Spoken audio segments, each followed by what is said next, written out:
En arabe, l'écriture se fait de droite à gauche.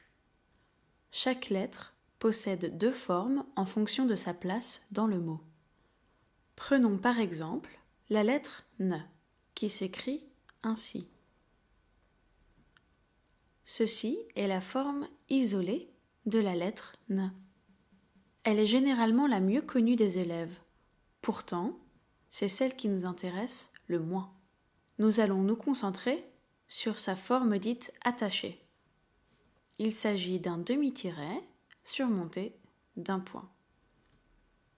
Le N s'attache par la gauche à la lettre suivante et par la droite à la lettre précédente.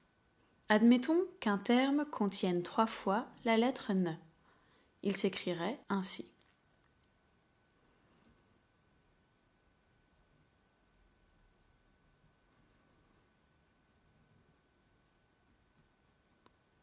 Seulement lorsque sa gauche est libre, la lettre revêt sa forme isolée.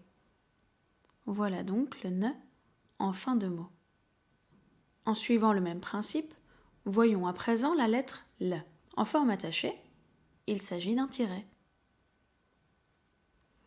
Sa forme isolée est la suivante. Comme le N, elle plonge sous la ligne.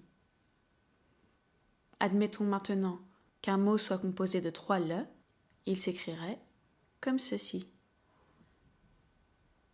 Sans oublier de lui donner sa forme isolée, car sa gauche est libre.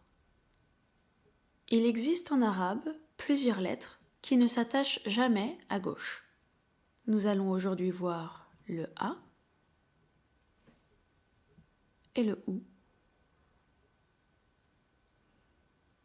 En milieu et en fin de mot, ces lettres s'attachent donc par la droite à la lettre qui les précède, mais pas par la gauche.